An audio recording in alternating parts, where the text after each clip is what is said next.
Hello, welcome back to ThrivingDev live coding of version key value stores. This is part 3. You can find part 1 and 2 on my YouTube channel.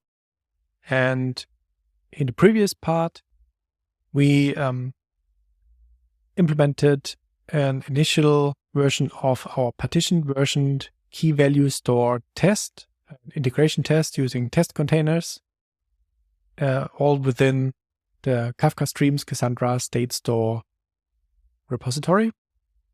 And I'm going to continue today. Last time we finished with the first fully working test with a very simple streams topology. Actually, I've had to change plans since there is no interactive query support yet in the current Kafka 3.5 release of for version key value stores. So no interactive queries means no access to the underlying state store to test and assert against.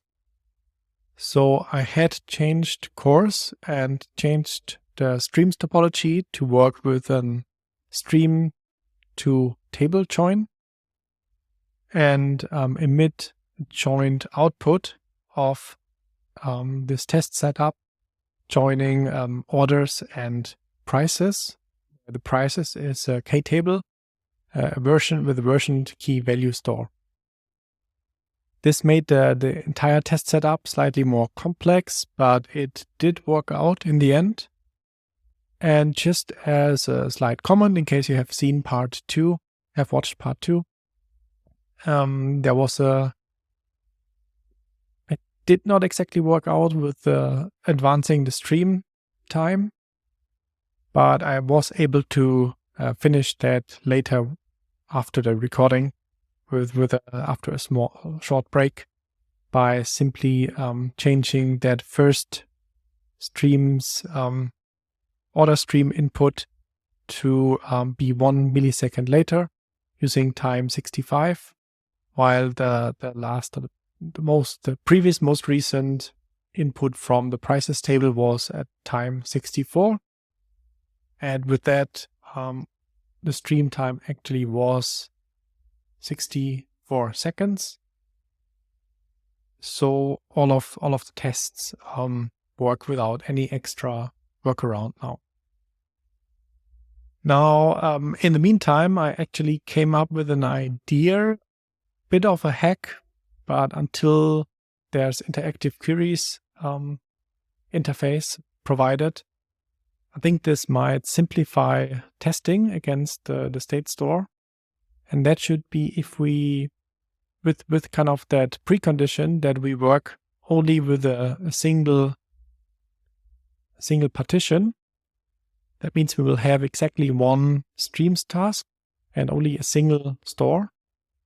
In this store, I think we should, using a processor, we should be able to simply set to our test as a local property and then access that and set that using processor API.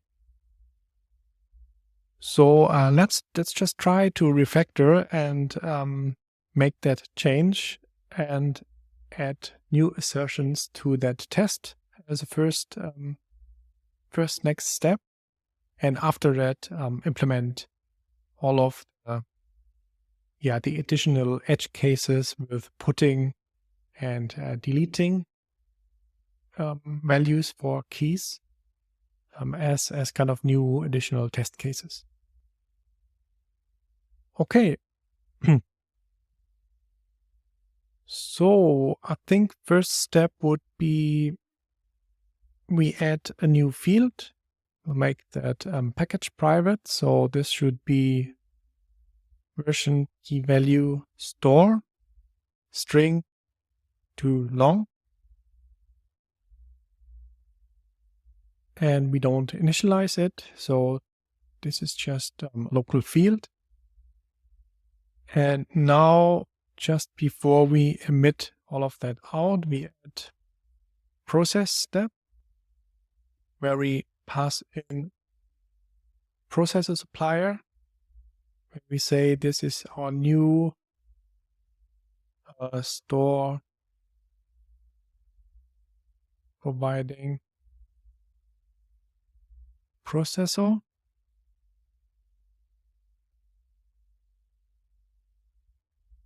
And we say pass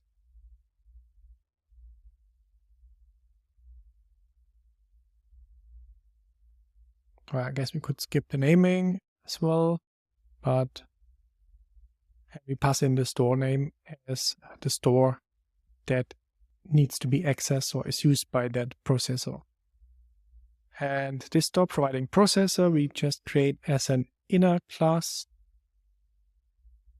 which implements the Kafka Streams processor interface, and we get in a string long and we emit string and long as well.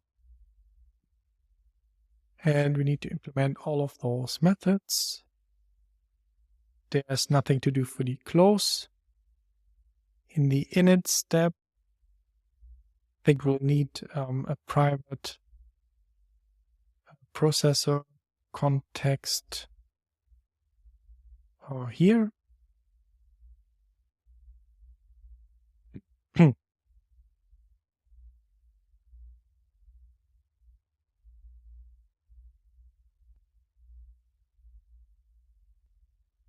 Just name that context. We set that on the init method, and in addition we say store, this is the store of the local field, equals context get state store, and this should give us access to the store in our tests. And since we intentionally only work with a single partition, which should be sufficient for this type of test here, this should just work out that we only get a single task created and a single processor created with the context for that single partition, and we set that to that store. Maybe to be safe, we can also say in the close method we set store to null, just in case, since it will no longer exist. And in the process step, we just say context forward the record without doing anything additional. Obviously, we only want that processor. The sole reason to set our store, which is a field on the test class itself. Now we have compiler errors. I think we need to import.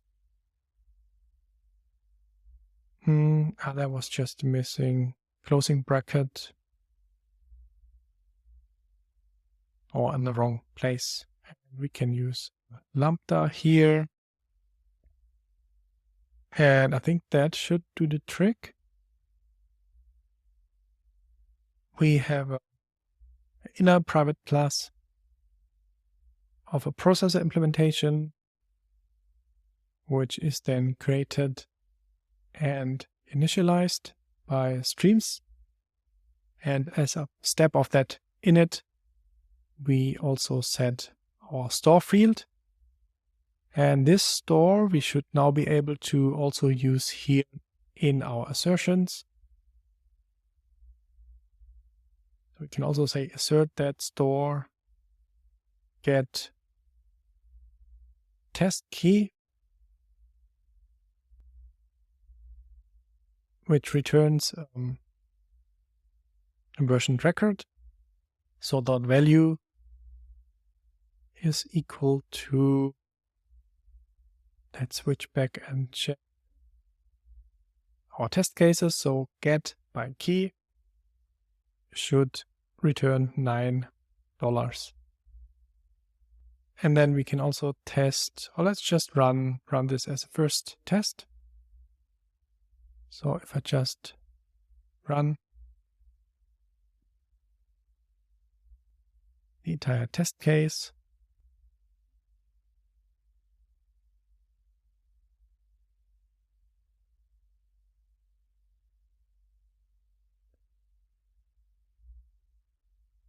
we get a passing test. So this is a success.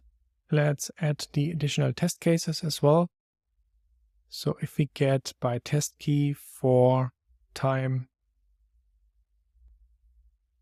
I think let's do that first test here as well, time 65.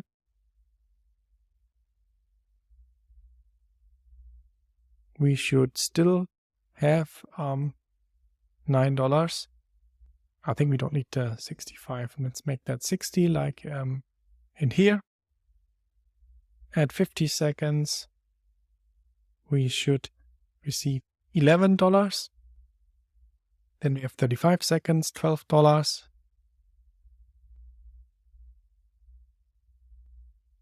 Then for the time 30, it should be null. And this put we will not test as of within this test, where we only test the store get method. Okay, let's rerun test.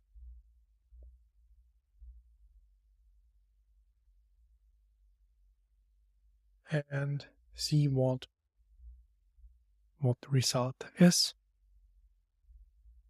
And we get a positive result. Okay, this is very promising. It's a bit of a hack. Maybe let's just put a note here as well.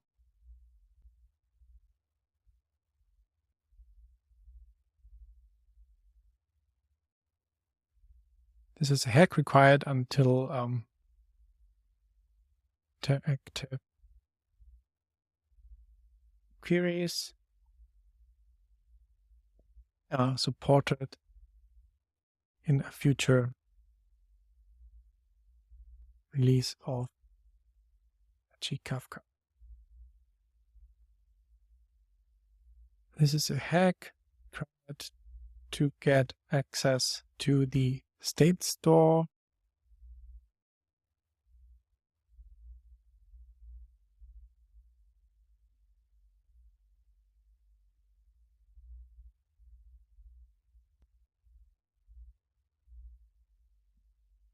To be moved, vectored once interactive queries are supported in future release of Apache Kafka.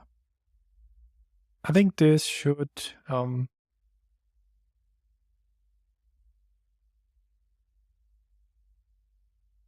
I think this should explain what we're doing here. Just that here's also kind of the same note.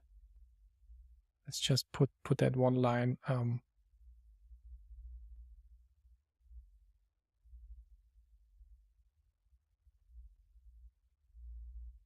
and reference to the store processor.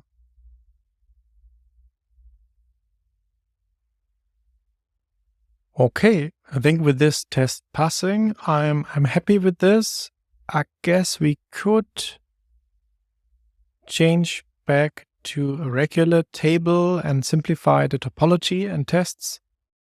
But one other issue with that was that we might still need to,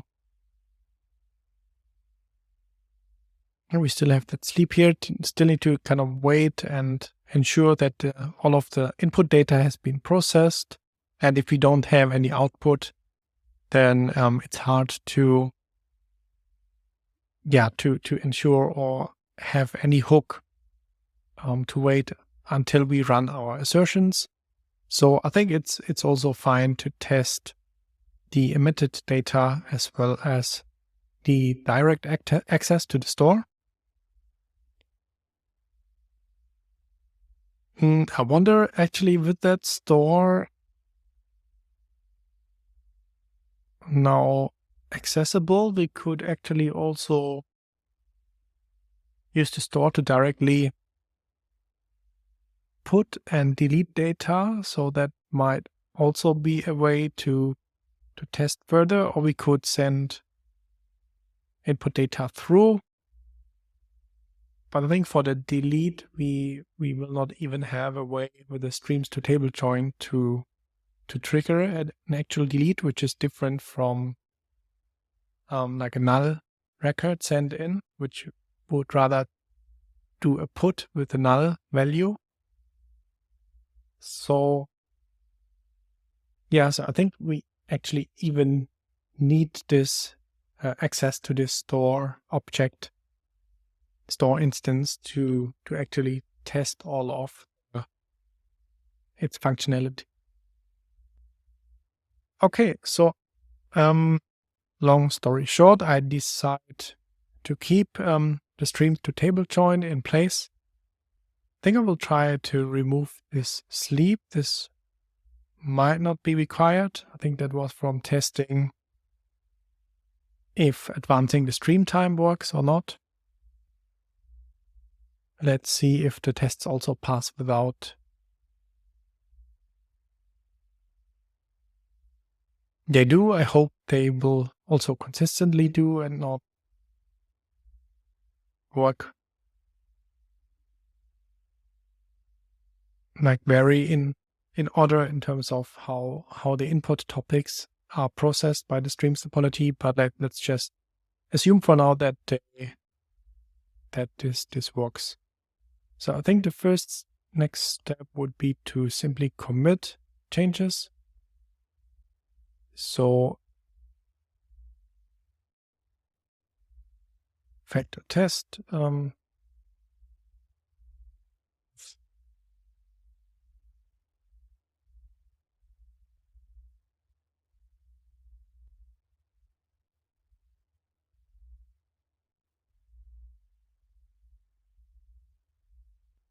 With our changes done so far until now.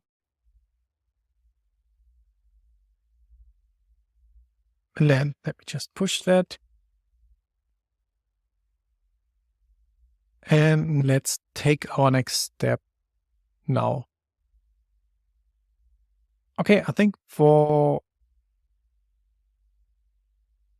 best practice would be many of the other tests kind of do multiple things within a single test. I'll try to improve the test quality by simply providing like a new test for a different test case and not just build on top of that single existing test. I think we can reuse the same topology. It will restart the streams instance since all of this is within the test. The streams is initialized, and then since it's within the try block, it will also be closed when this test method succeeds or is done. So let's see how that works out. If we just say we write clone that method and say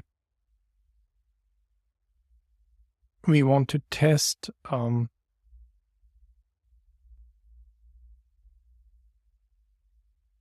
adding well, a lot of the test cases with put and adding to the latest and all of that is somewhat already covered by building up this test case, but I think we want to explicitly let's first test putting a new updated value as the latest record.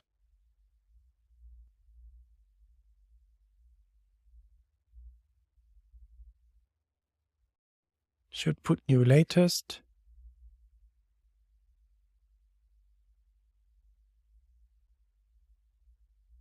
And let's say we now test with Bibimbap. And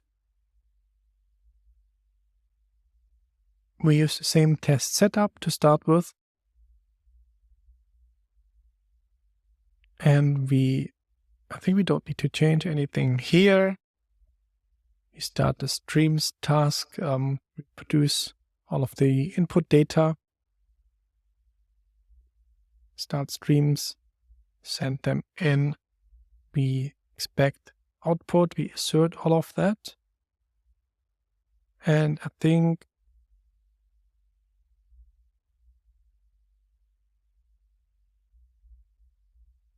actually we got kind of a 10. Let's make that a bit more explicit. Given and then pattern.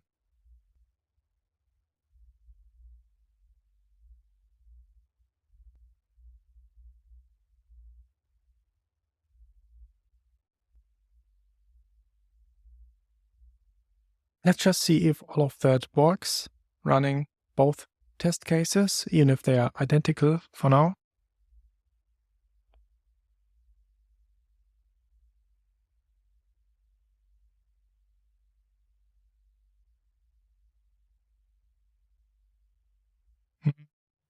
Tested that single method only.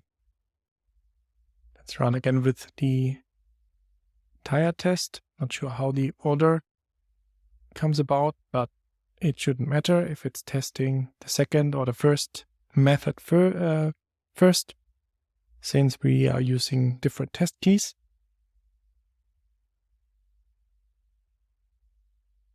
Okay, this looks good. So for our new test, we begin with the same test setup. And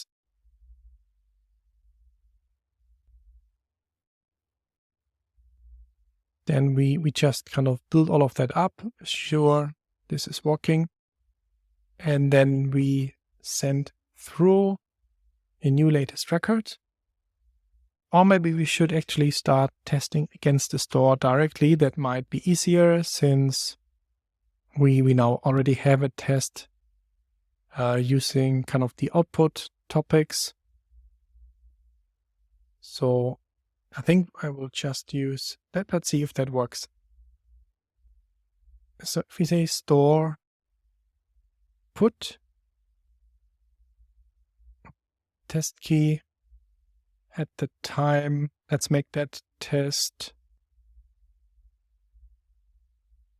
So this would be a new price at the time 58. And we say it's now even cheaper, it's $8.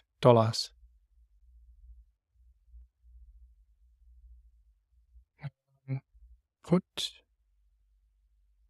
timestamp is at the end. So $8 at the time 58.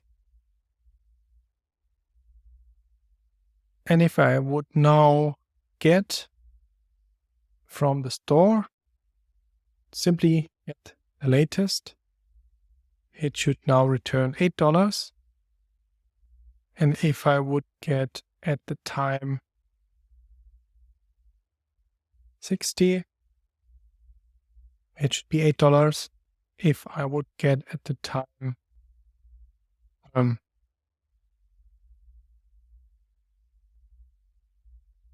was the input data was, the original was 53. Let's say at 55, it should still be $9. And let's simply run now the shouldPutNewLatest only and see if that works. So we're not now no longer sending through stream. Maybe we should. Okay, so this passes. We put a new latest and then we access the store and it behaves as expected. Okay, let's just go for that pattern. Obviously that should be 2. And let's just test following that same pattern, test different edge cases. So we will simply duplicate this method again. And this time we should say, can choose another of our favorite meals. Make it sushi this time. And we would say put value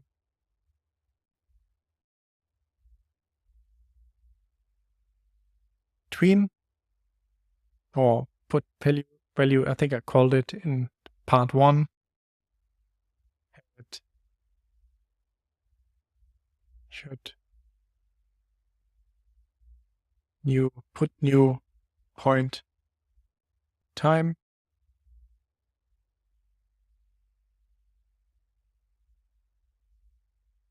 Why does it complain now?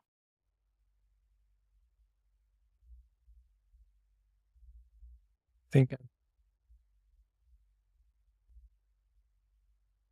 I missed closing bracket.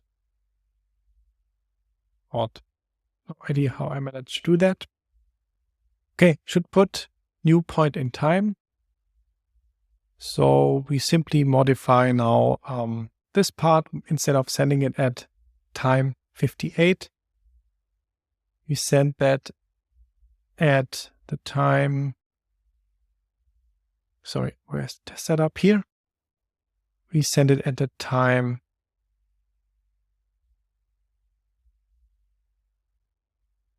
48. And we use again $8. So at the time 48, it's a price of $8. So getting the latest, we should get $9. At the time 50, we got $11, but now at the time 50, we should have $8. And at the time 53, we should get $9.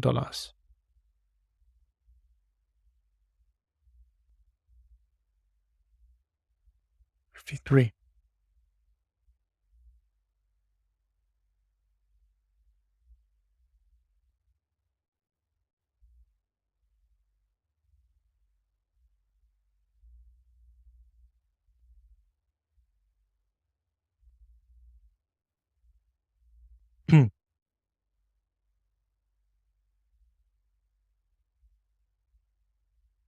Okay, let's run the test.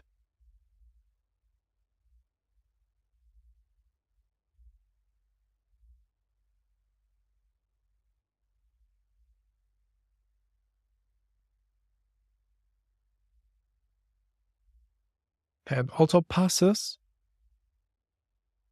And that's our next test done. Now let's make a third, possibly fourth, where we say should put new point in time, should put null point in time. So we go for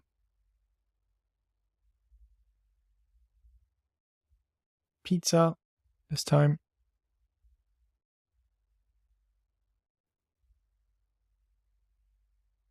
And we say we put at the time 48, we put a null value. Let's see how that behaves. As I understand, that would be the case if I send a null record through. Maybe I should verify this understanding, but if I put a null value, it should be a historic value as same as any others. So latest should still be $9. And at the time 50, it should be null. But at the time 53, we should again have $9. So let's see if that's correct and passes as expected.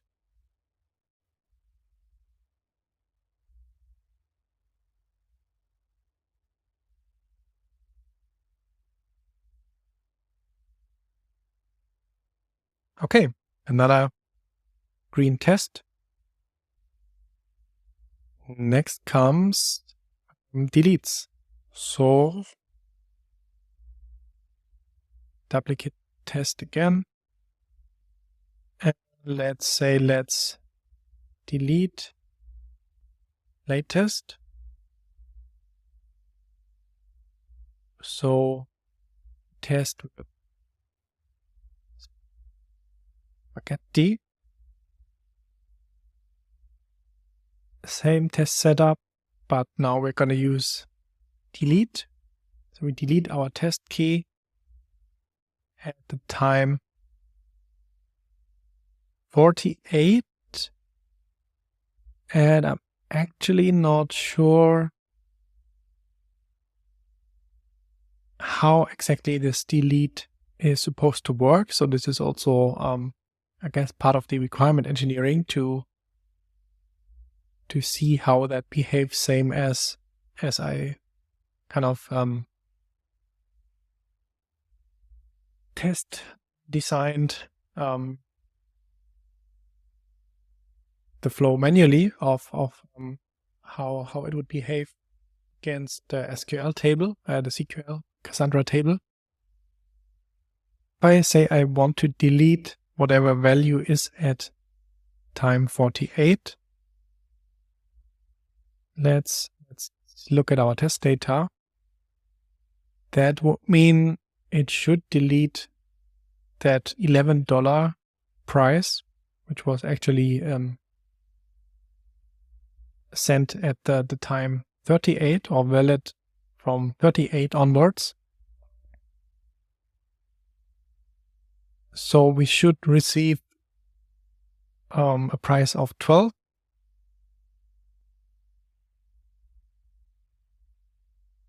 I hope that's actually how it's going to behave. So let's just see what happens. So if we say we delete from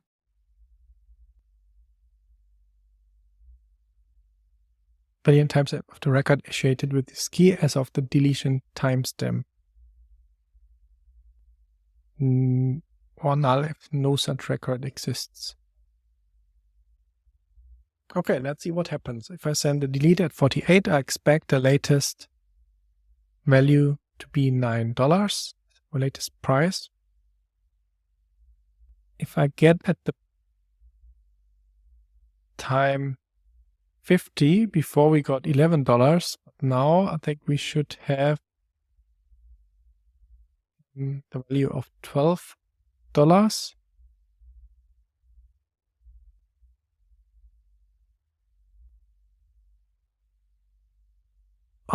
What else do we need to test? I'm not sure if we need to test anything else. It was 11, now it's 12, and the latest is still 9. So let's just see if that actually passes, and if the assumption how the store or how the logic is implemented, or how this delete works, if this is understood correctly. It's not. Let's see what the actual value is.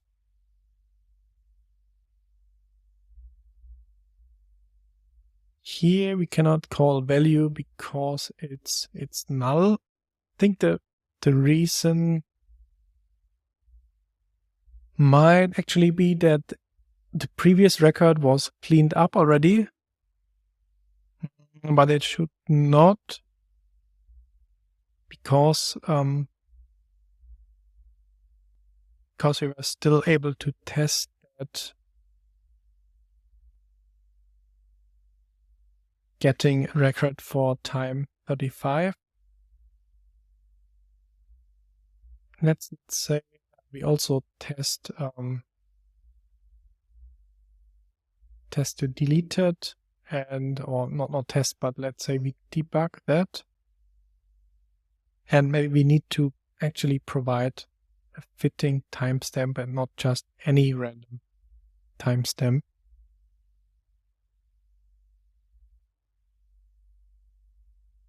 Let's test again and just see what the deleted this is null, or if it's actually a hit for a record.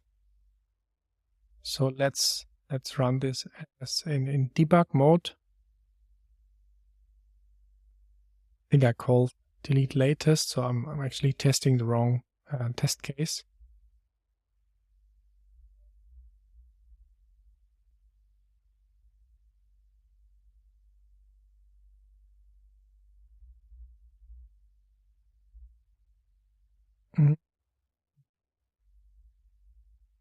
Wait, testing the right?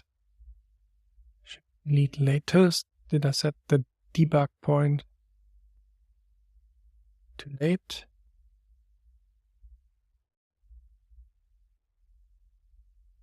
Let's try again.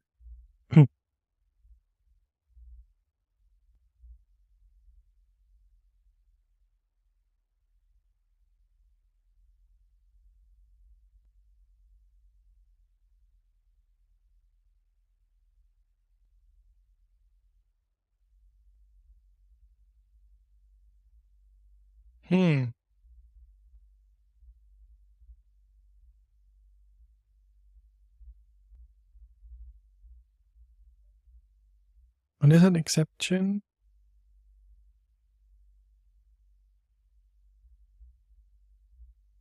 Did I forget to change the test key?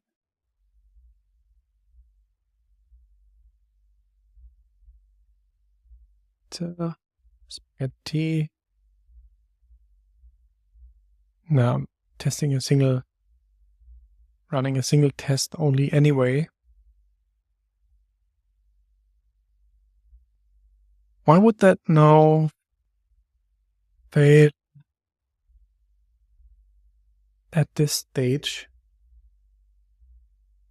Nothing was modified.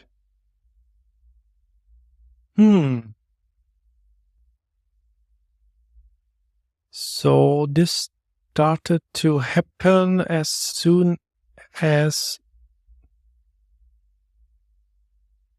I first run that delete test.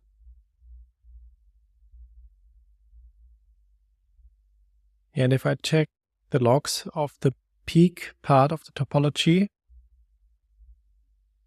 it's still emitting the value for this one, which is $12, but it's no longer emitting a value for the $11 at the time 38.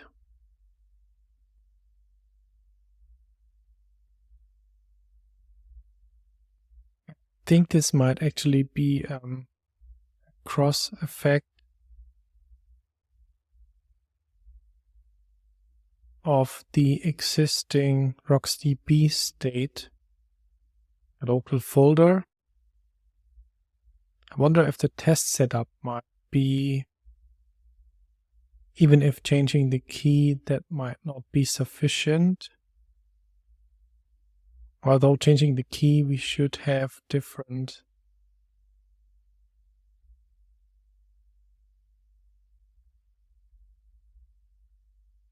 But maybe when rerunning the test, it still has already an existing delete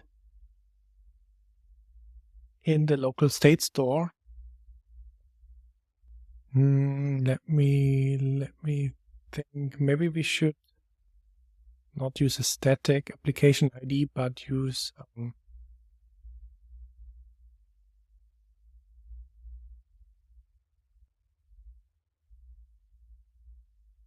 a random application ID.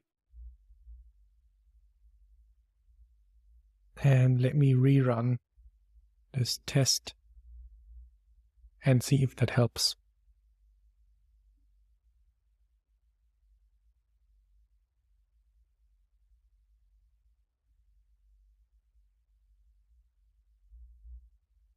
So let's check what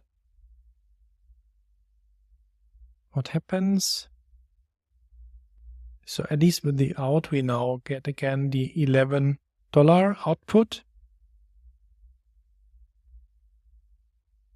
I think that's at least one step forward.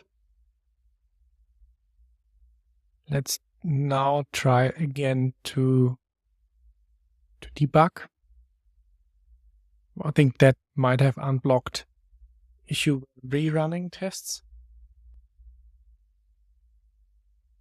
And let's see if we reach that point. Now it was complaining that there was no value at the time 50.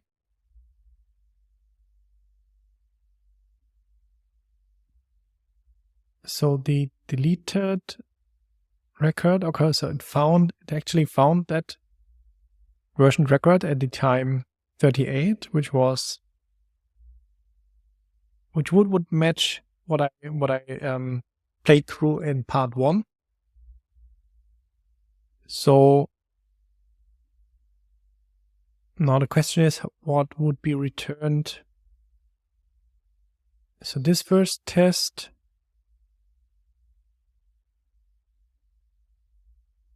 is succeeds. The latest value is still $9, but the next test fails with the exception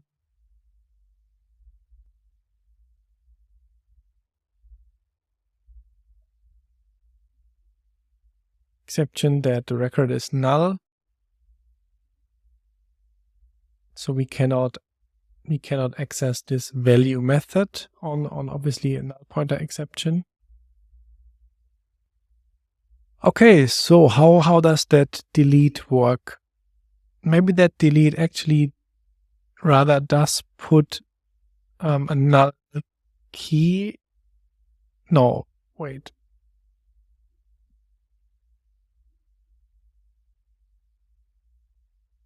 So we do get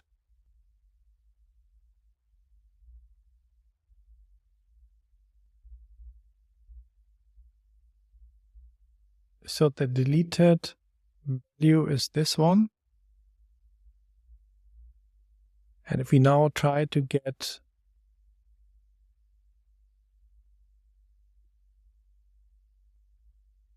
the record at time 50, we get a null returned. So the delete, I think, actually works same as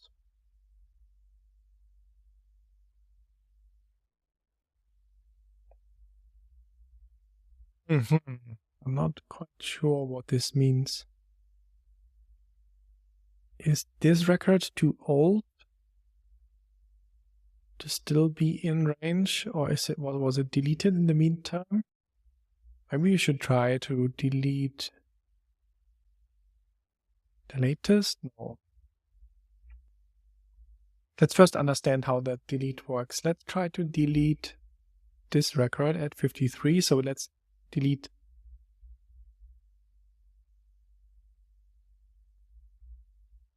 at the time 55.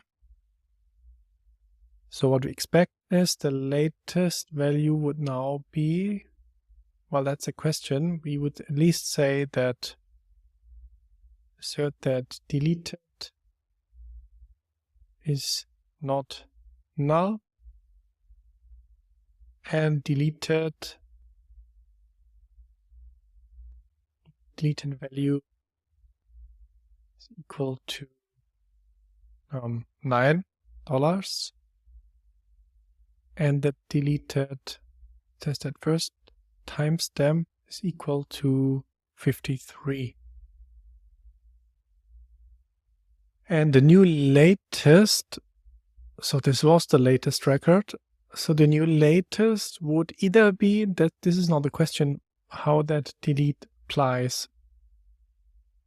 It would either be the previous or it would be null. Well, if we delete it at the time 55, then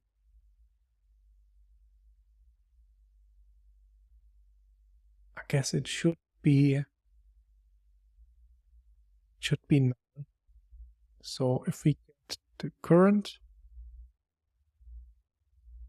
is null, and if we get the time, that would be interesting now if we get the time 54. So we delete at 55, we get it at 54. What happens then? Is this $9 or is it also null? Since the delete happens at time 55.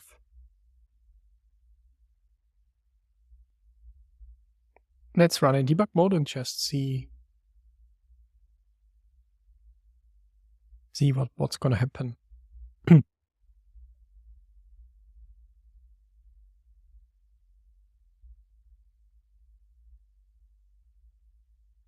Okay, so the new deleted is $9 at time 53, so this should all pass. And if we get the latest value is null. This is also fine. And if we, okay, that last also is true. So, okay, so the delete actually does put in a null value at a point in time. So that means at the test 54, also at 53, we should still have $9, but at the time 55, we should get is null.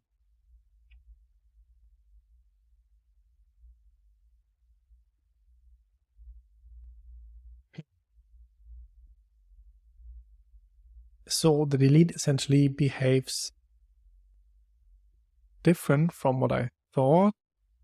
Though it returns the latest record at that point in time of the deletion, it still does put in a delete. And I think we accidentally also now implemented the correct shouldDeleteLatest. So I think we now can safely duplicate that once again and implement shouldDeletePointInTime. And what are we gonna eat?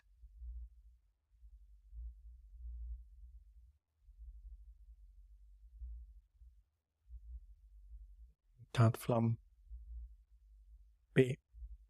Oops. Thanks. That's how it's spelled.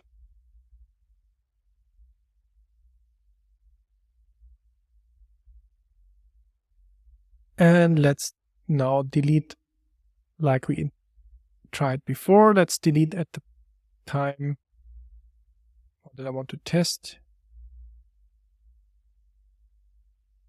Delete at 48. The returned record should be the one from 38 with $11.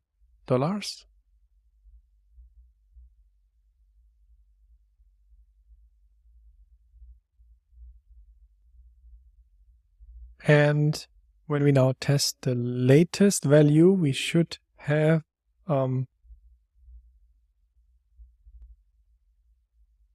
latest should be $9. At the time 53, we should have $9. At the time 52,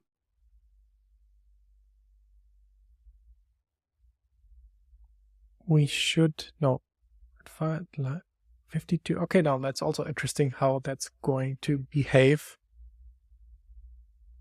So we delete at 38. Now we delete at 48. So at the time,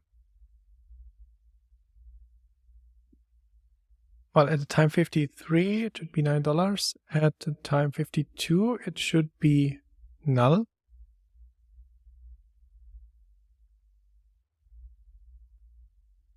At the time 48, it should be null, but at the time 47, I think it should still be, according to the logic from earlier,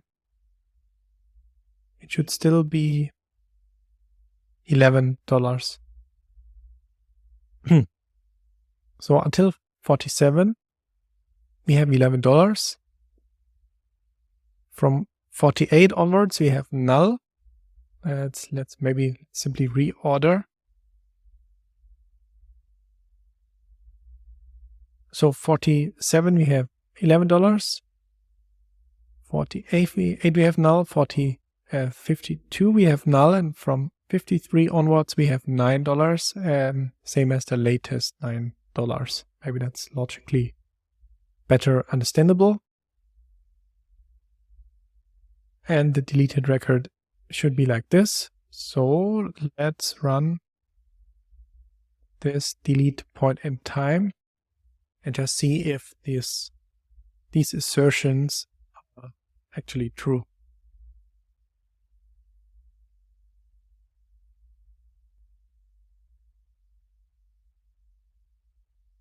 Okay, yep. That's in line with the expectation. So I think we now have covered. No, we can also test that we have covered a lot of ground, but let's do another test. If we read that Java doc, it says it returns.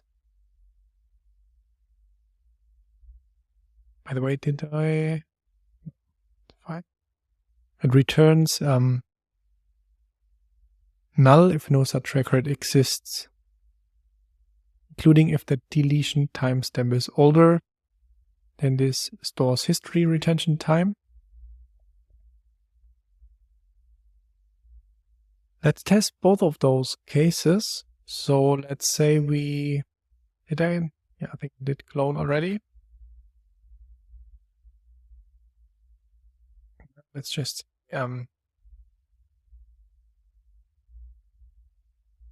udon, go back to Japanese, or let's have natto this time. So let's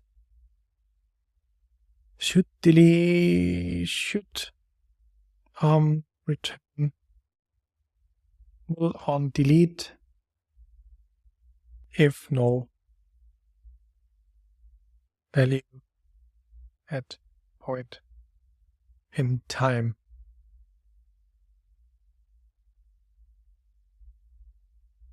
Okay, so if we delete at time before the retention period, so the last record we keep is this 7 at time 17, $12. So if we try to delete at time 16, maybe even if we try to delete too early for the retention time, let's just assert, maybe let's test multiple to again better understand the behavior. Should return null on delete if, yeah, let's keep that method naming. And let's say first deleted, we try at the time 16. And deleted one should be null.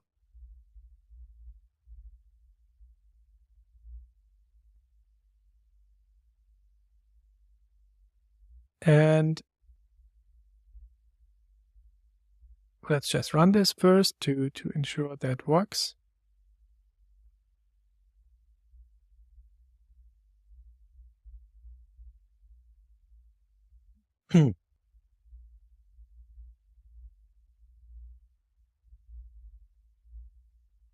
And then let's add a few more edge cases. Okay, that's successful. So if we say we now want to delete at the time, what did we say? Our stream time should be 64 minus 30 seconds should be 34. So let's delete at the time 30.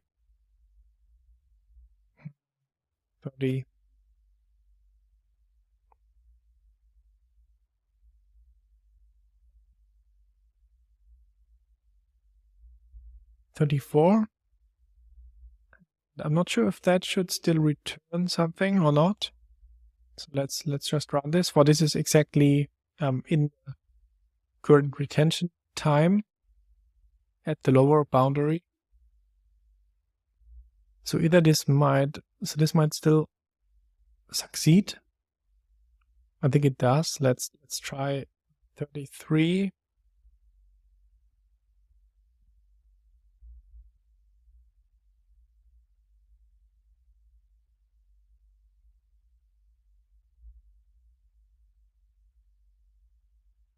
Okay, so this is outside the retention time, returns null. And then let's test a deleted 3. If we delete at time,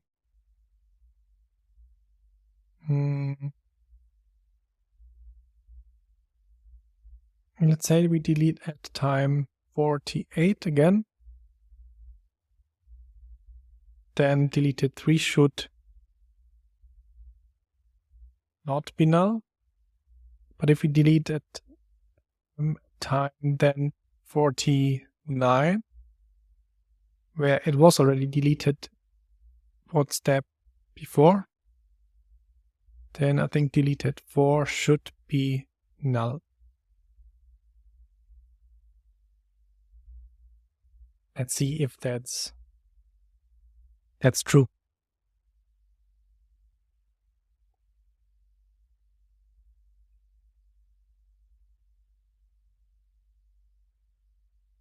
Yep, that's also true.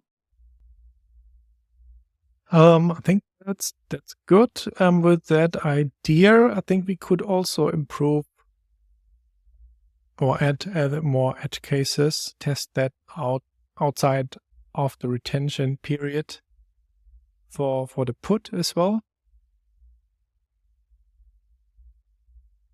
So let's say those delete test cases are good.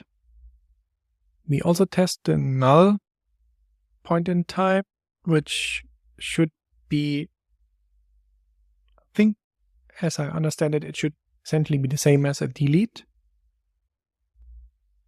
So the delete definitely is different from the part 1 I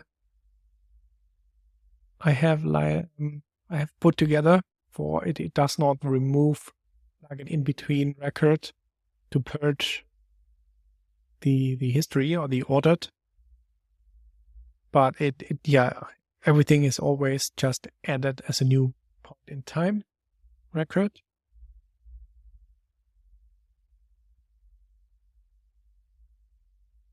Yeah, so there's no fiddling with like historic data. Once there's an entry added, it will always be in the history, and you cannot remove from that history other than with the retention.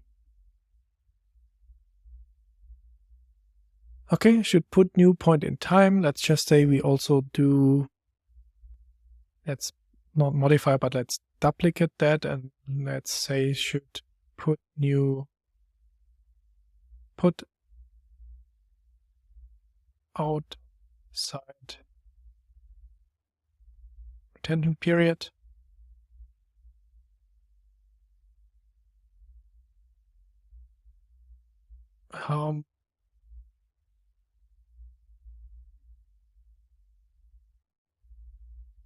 Test key ramen. So I think by switching the application ID, now we're still running the same Kafka container with the same input topics. So I think switching keys would be necessary. to not have any cross interference between the different tests. So we put test records, then we put a new value outside, which we said was at the time 33. And put returns actually added 2 timestamp of the newly put record. Interesting. Well, we could have also tested that. Maybe I should add that as well.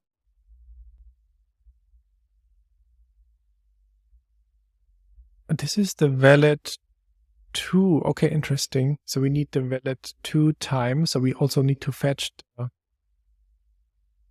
well, I think I did consider that in part 1. Since we already always get the latest, or we also get the point in time record at the time we insert, if it's not after the latest, then we should have that information. So if we put at time 33, I think it should be ignored, which means if we keep the get latest, we keep the get at time 50. So if we test at time 35, we should still get $12 since the put should have been ignored.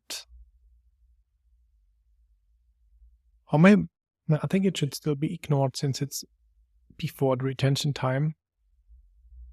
Let's test that and see if this passes or not.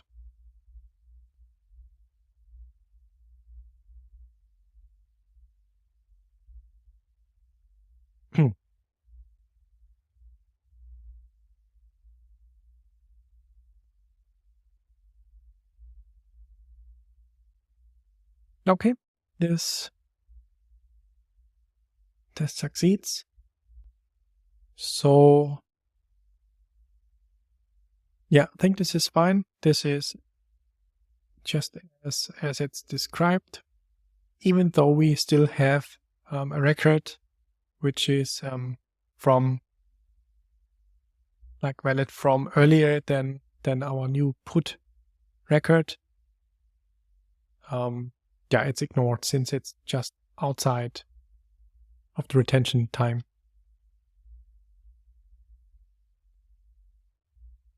Okay, let me clean up a little bit. I think here, I think we can actually move all of those together since they are still executed in sequence.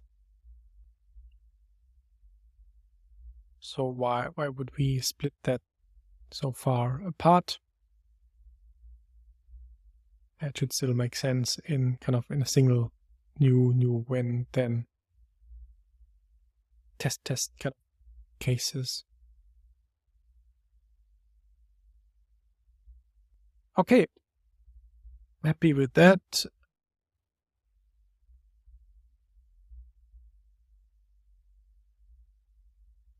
Not sure if we can test the,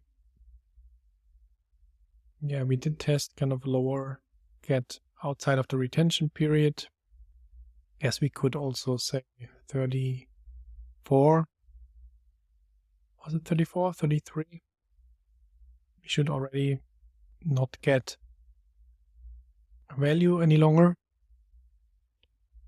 And just to be safe, let's run the entire class and see if everything, all the tests run in sequence without interfering on each other, and we didn't miss any keys to be renamed.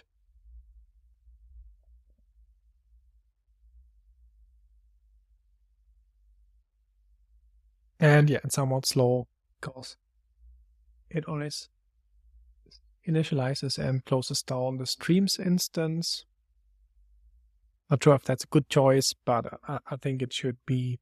Not sure if I'm going to refactor on that. It keeps kind of the individual tests apart better than if we would run a single streams instance. And though we still use individual keys, so I think that might also be an option to start streams up front. Tests should run a lot smoother.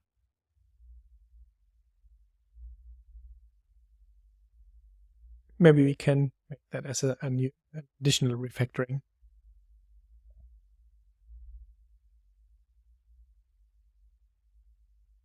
Okay, all tests pass. So that's also good. Now next, I wanted to refactor or add for all of the put tests for the put. I wanted to test the return value as well at 2 timestamps. So let's figure out. I think this was the new test put new latest, which means the valid 2 should be, what was it, long max, no special values, -1, and long min value. -1 indicates that the record that was put is the latest record version. The min value indicates the record was not put due to grace period having been exceeded. Oh, okay, interesting. So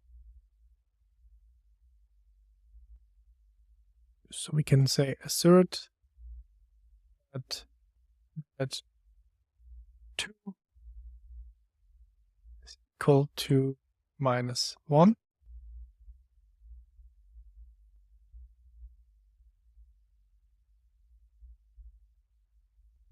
And let's just do that for all the tests.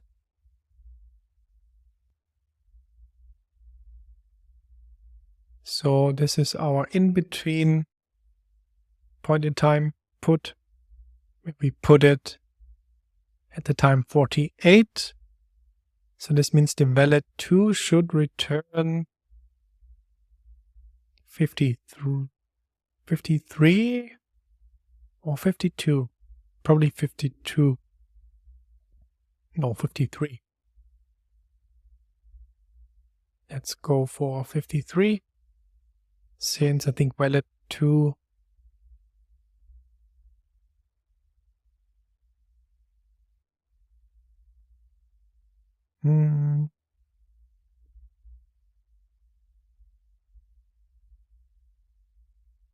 I think it should be inclusive. I would expect it to be inclusive, to be valid to 53, and then from 53 onwards, there's a new valid record.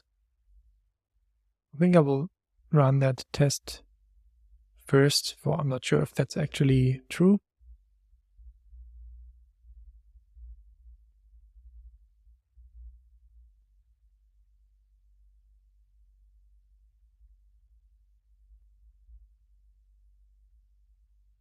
Okay, so it is true. It's kind of the first record is valid to the same timestamp as the following record is valid from. Yeah, I think this is fair. This should be fine. So again, we have one more put outside retention period. So we said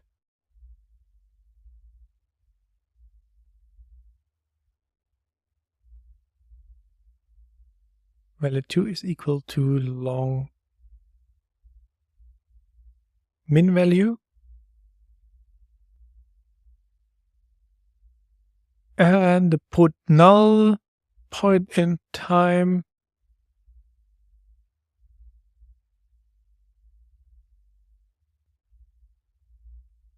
should also return 53. And then we have our delete methods.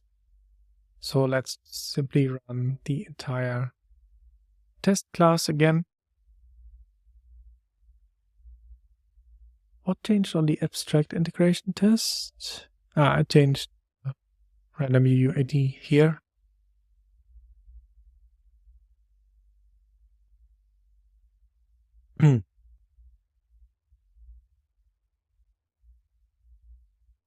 And I think I would commit this first, saying heading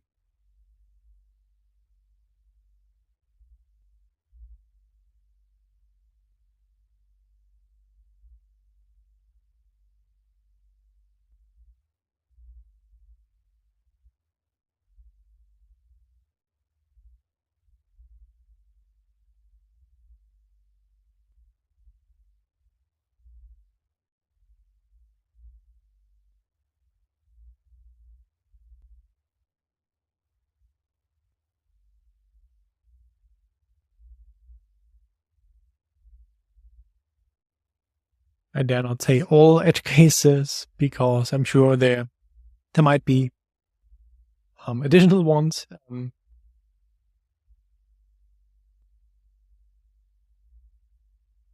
What else did I want to put in?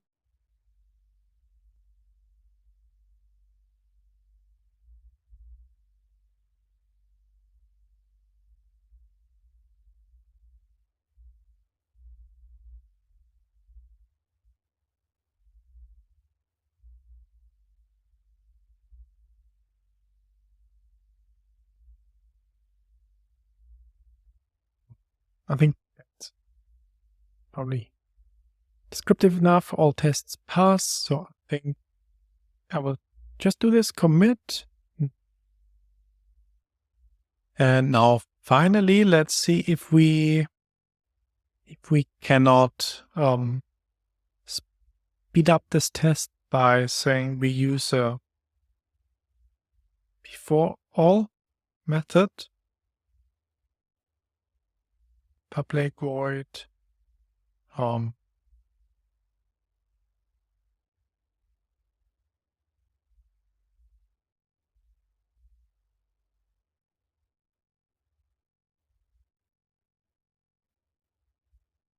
initialize Kafka streams, and also after all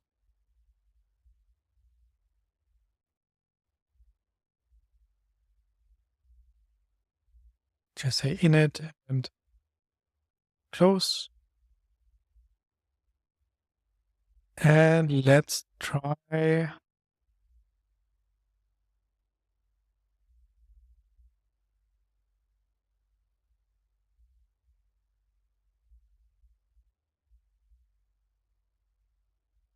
if we say we would do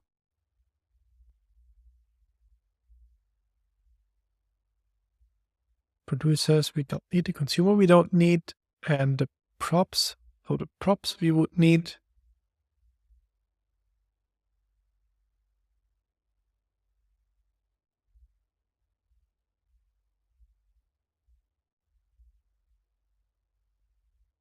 We can also do that inline, I guess.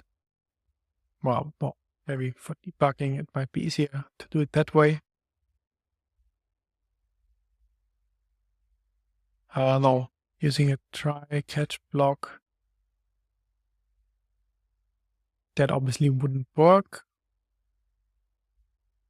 So I think we would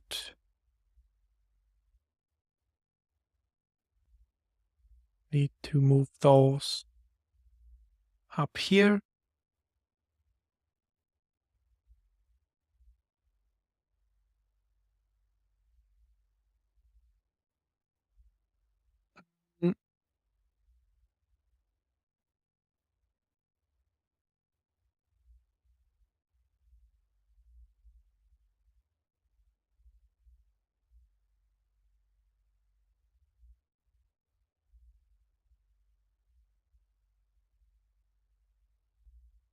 I guess the consumer, well, and the producers, we should also do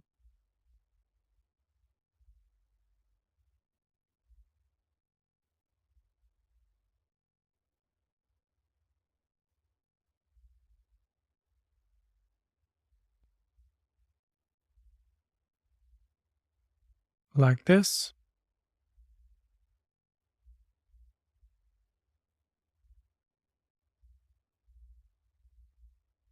So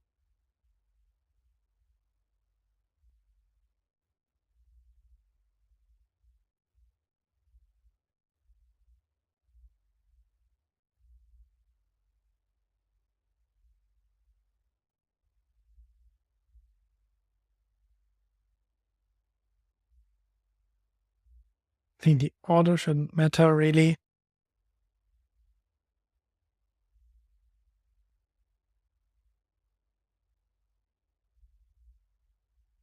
Or even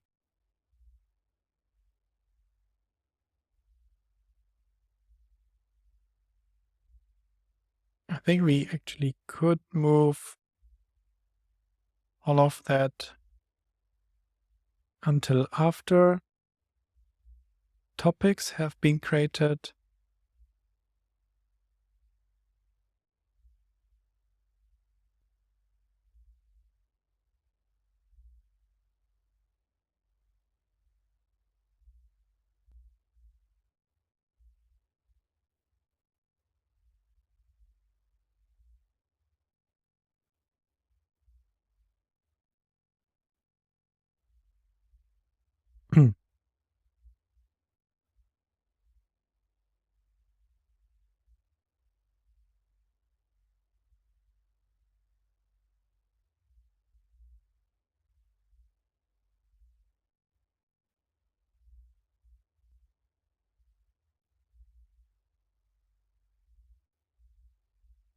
So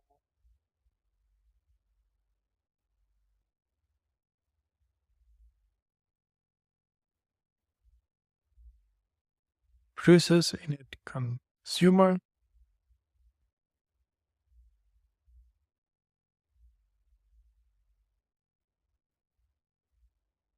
and with that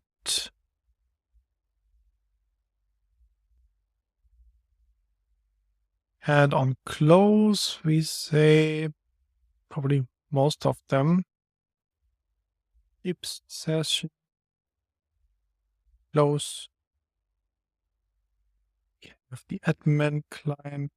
No, well, the admin client we can close here already. And I think we actually even don't need that as a field.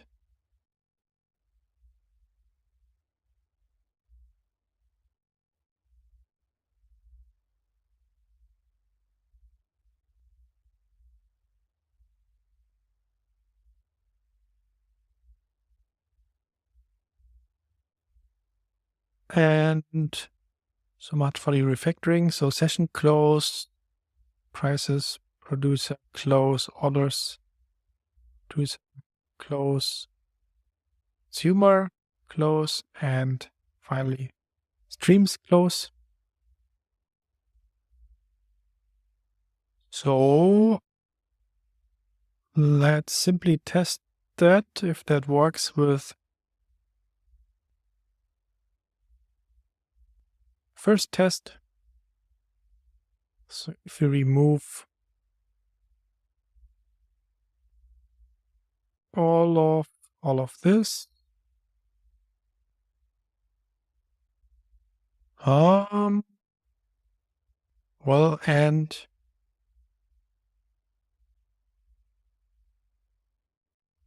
all of this,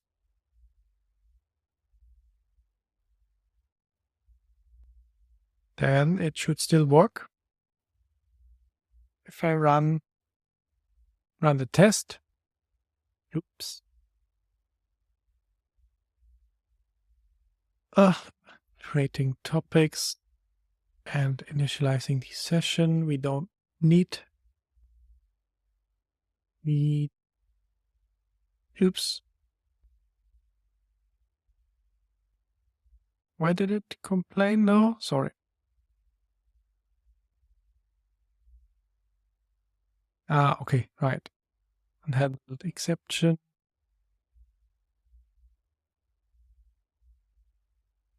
Let's just say, I think we add that to the init method signature. That's be the easiest fix and should be fine. No, still not.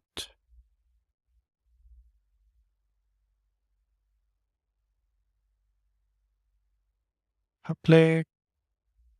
Right, okay.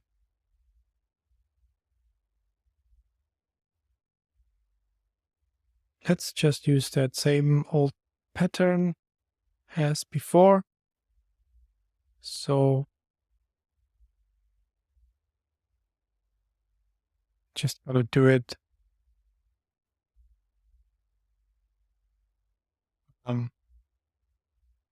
that way.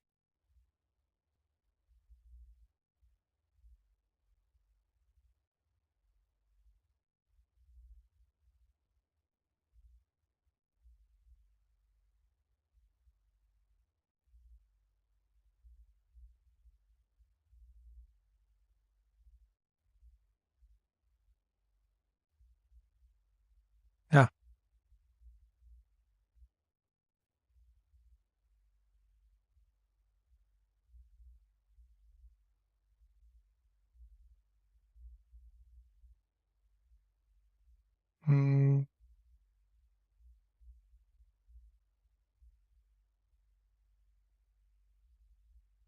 How did it work before without a catch block?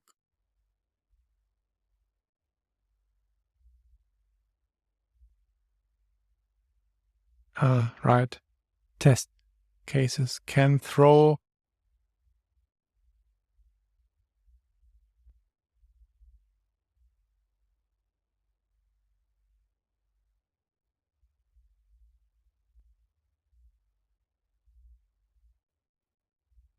Yeah. Let's give that one more try.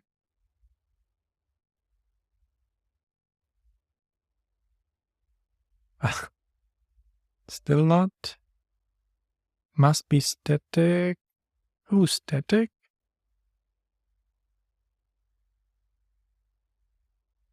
Test its lifecycle per class.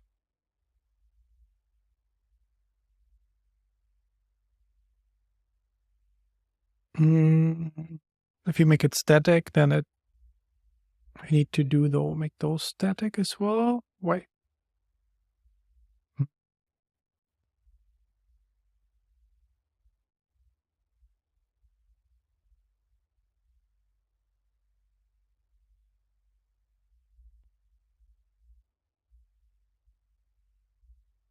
Still not.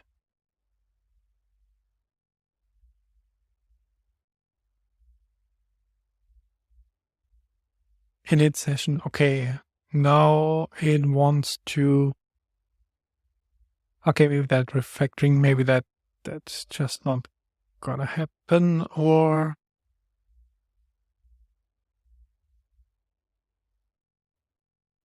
right, init admin client, init session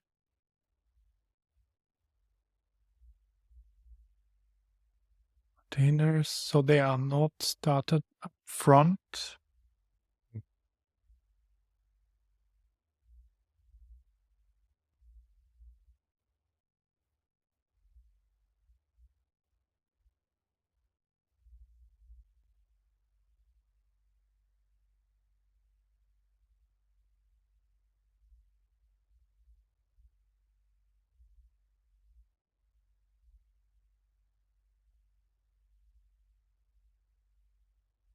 Right, okay. So even the test containers are recreated. I didn't spot that and also didn't remember, it seems. Okay, so we would even need to start the containers up front. I wonder if that's too much effort now. I think that would require a lot of extra refactoring. Also, this is used by other integration tests. I think that refactoring was, I think I'll just roll back all of that and not aim for that extra performance boost simply.